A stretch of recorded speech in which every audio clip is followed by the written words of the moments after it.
Yo, I look mad greasy right now. Mad oily.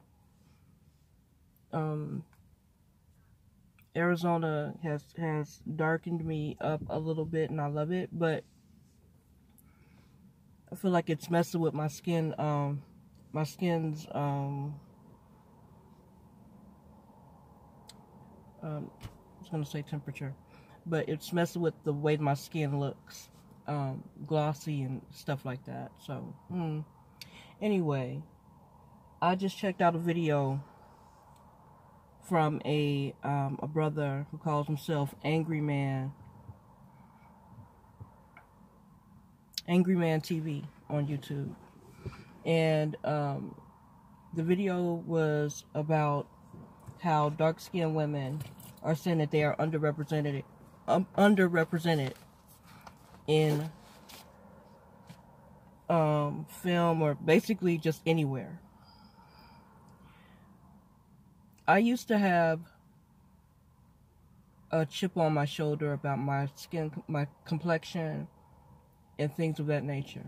How people saw me and what people thought of me, and whether they thought I was attractive enough, or and things of that nature. And I have to tell you, dark-skinned sisters, we have to get in where we fit in. We can no longer whine and complain about how dark we are. That's not something that we can change. Not everybody's gonna like us. Not everybody's gonna look at us and think of us as Nubian queens. As a matter of fact, I think that when we say the word queen, we really have to qualify that with actions instead of how we look. I am of a certain age now, and I can actually say that now,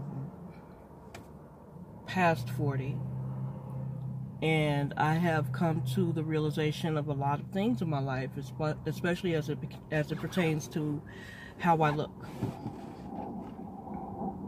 I don't have the best smile. My skin complexion may not be for everybody, but I can only be the best me I can be, period.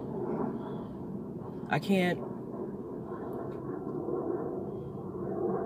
gauge my happiness off of someone who doesn't like or appreciate my complexion or my smile or something like that. I have to actually live with myself every single day. I have to look in the mirror every single day.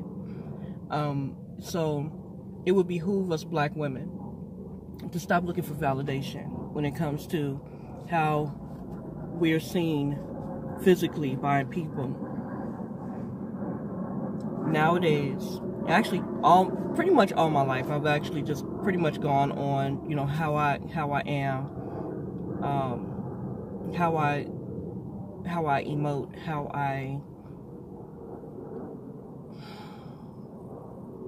I treat people, how I treat myself. And those things are representative of what I'm about.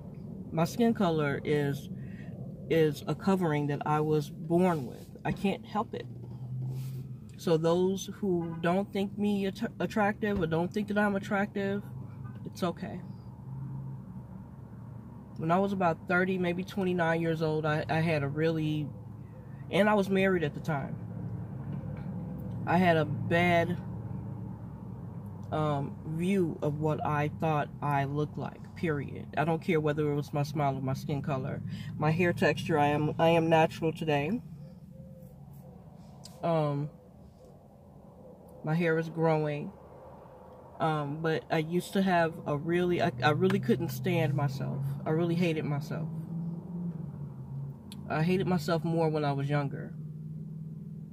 When you don't, and I find that a lot of women, a lot of dark-skinned women who find themselves looking for attention online, they are usually those dark-skinned women who were not told by their parents that they were beautiful when they were growing up. At all. Not in any kind of way. So they grow up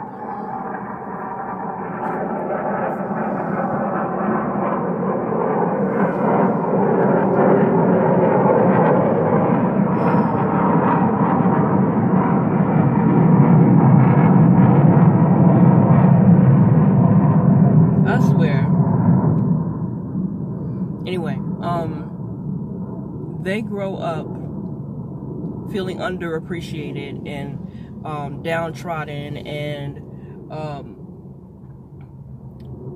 they grew up feeling like they are nothing because people who were actually in the vicinity of them, people who were actually sitting next to them at the dinner table, walking down the street with them as family members, they never looked over and went, you know what, you're pretty today.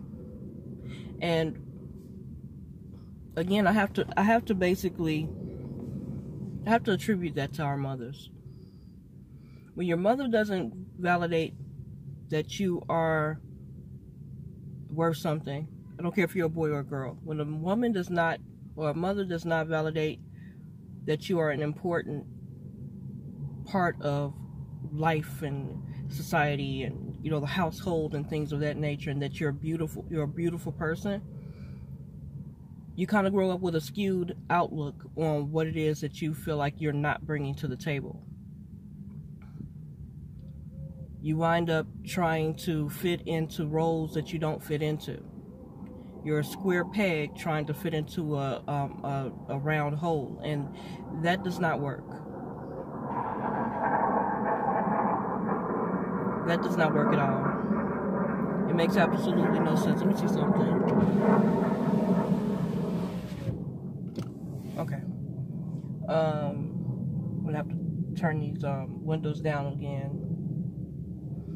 But anyway, you grow up with a skewed outlook on what it is that you think that you're bringing to the table, or what are the things that you think you're lacking. And because nobody told you that you were either lacking or that you are, they were basically indifferent about who it is that you were growing up.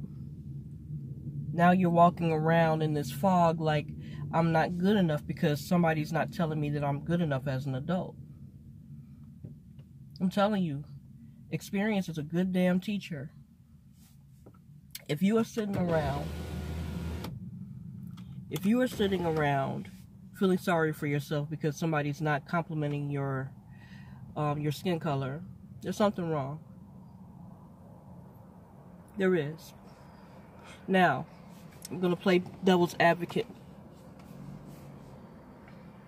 I do have a problem with people who minimize dark-skinned women and actually tell them, you know, nobody's checking for you.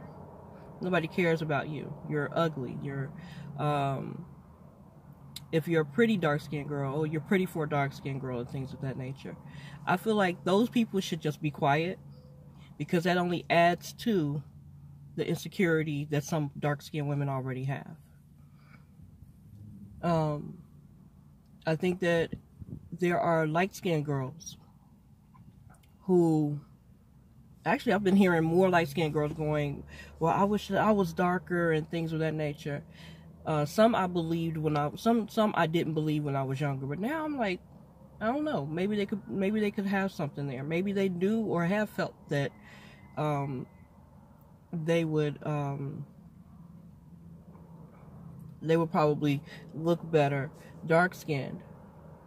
Or maybe they do like the way we look, or like our skin tones or whatever. Some wish that they can tan. So, yeah. But it is totally out of the realm of reality to sit up and think that you are entitled to someone believing that you're beautiful simply because you're dark-skinned.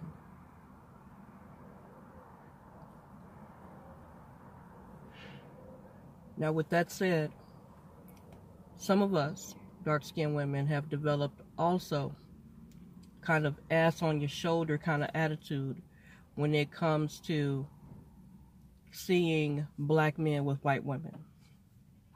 And I talked about this years ago. But there are some black women who are so angry. They're searing with anger because they see a brother that they are attracted to, that they would be otherwise attracted to, walking down the street with a white woman. Why? Why are you taking yourself through all of this bullshit just to have someone validate you, but you don't even appreciate your damn self. I don't get it. You are jealous because this man is walking down the street with a white woman of any kind of varying beauty, or you know, depending on how you feel about certain white women. How do you form thoughts in your head that, oh, I must not be worth anything because he's with her? He didn't know you. You just happened to look over and saw that they were together, and you all of a sudden felt, I guess, insufficient, or you felt insignificant. That's you. I have grown up. Actually, I think I've grown up since I've been divorced over these past, in a couple of days, it'll be about 4 days. It'll be 8 years since I've been divorced. I've grown up a lot. A whole lot. Because I got a chance to see things from the outside looking in. Instead of being the person or being that woman that is always going from me. I started seeing things. Oh yeah, by the way, if you see me sweating, I'm going through menopause.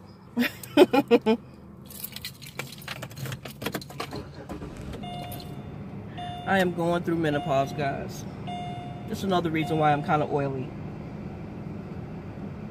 But anyway, we have got to take the pressure off of ourselves. We are not going to be the perfect people for certain men. If a black man is not checking for me, then he must be checking for someone else. And that's how I have to look at it. I may not be his cup of tea. I may not look the way he wants me to look, and that's fine. I'm not here on earth to be with a man right now. I have other priorities. So if I'm not giving off, and especially if you're not giving off a vibe that you want to be in a relationship, and you don't give off a vibe that you are actually somebody who cares about yourself or has a high esteem of yourself, nobody's gonna check for you. Nobody's gonna pay attention to you. You hate yourself, so you think that everybody else is gonna look at you. Been there and done that, sweetie. There are certain things that I have embraced about myself. I embrace the fact that over the years I have put on a massive amount of weight. In present months, since I've been back with my daughters here in Arizona, I've put on happy weight, where I feel like I gotta fix a feast now and I have to eat along with my kids, and I don't have an exercise regimen. So yeah, I take full responsibility for that. I have embraced the fact that I will not have a beautiful smile anytime soon. Maybe when I get off on my own, get off and running with my inventions, and get off and running with my you know, books and things of that nature, and I get some money coming in, I can get some implants. Yes, I can do that. But until then, I have to be comfortable with me. It almost makes me want to cry because I did not feel this way, let's say 8-9 years ago. I didn't feel this way 8-9 years ago.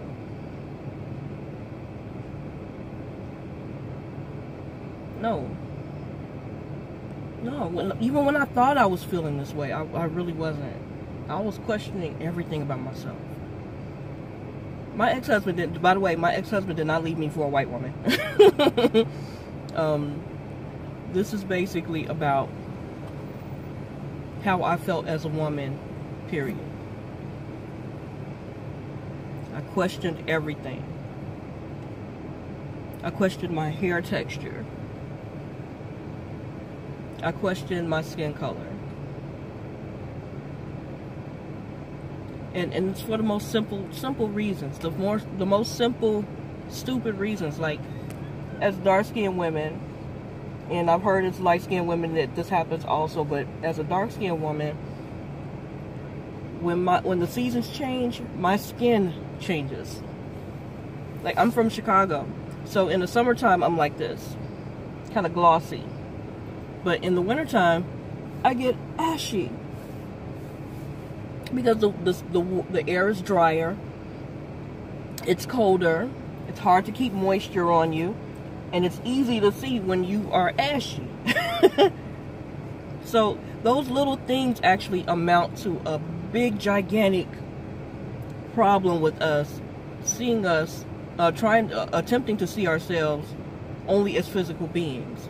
We are not just physical beings. We are emotional. We are spiritual. We are imperfect. We are fallible, which is the same as saying imperfect. We are. We have a lot of potential that we don't give ourselves credit for. We have a lot of talents that we don't give ourselves credit for. So while we're sitting here just marginalizing our skin color, maybe what we should be doing is building ourselves in other ways. Like I said before, you are not going to be everybody's cup of tea. Some people want coffee with cream in it. Some people want vanilla ice cream. You are not going to be the choice all the time. Be happy with that. Grow from that. Grow in that, knowing that you are good enough no matter what complexion you are, what you look like, things that you cannot change, or things that you have no control over. Understand that you are not going to be perfect, sisters. The only thing you can do is grow from your situation. And if you don't grow from your situation, it's your fault. Nobody is responsible for carrying you and making sure that you have all that you need as a sister. No. Most of us who are not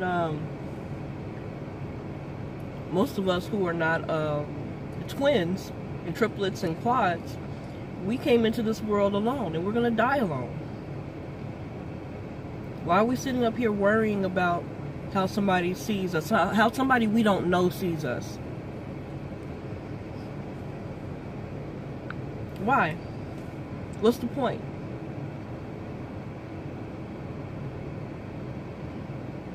What is the point? So understand something. This skin color is just a casing. Those of us who were born with it, we have the innate gift to fight off sun rays. We have the innate gift to shine at night.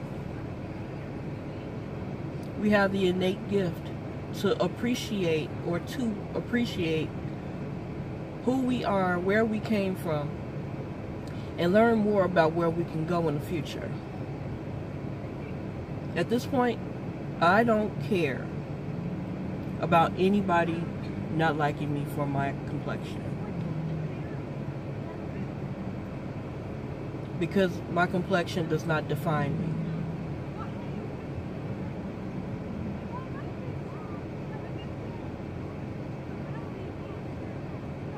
What I do,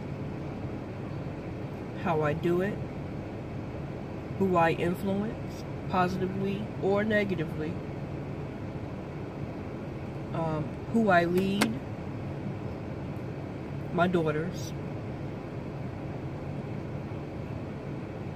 and how happy I make myself at this point at this juncture in my life is more important to me than how you see me or how anybody else sees me in my skin color. My skin color is just that much of me.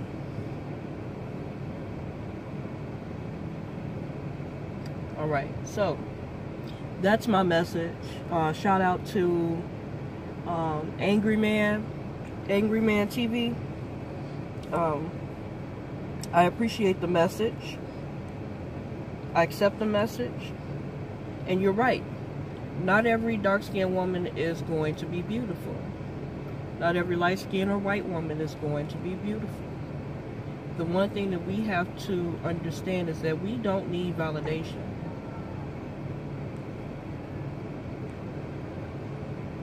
We don't need validation from anybody.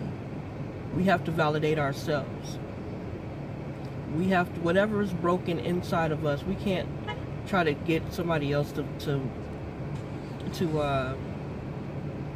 fix it for us. If we're broken, don't get into a relationship with anybody when you're broken. If you don't like your skin color and you are trying to get into a relationship, forego that whole relationship. You're going to ruin that man's life.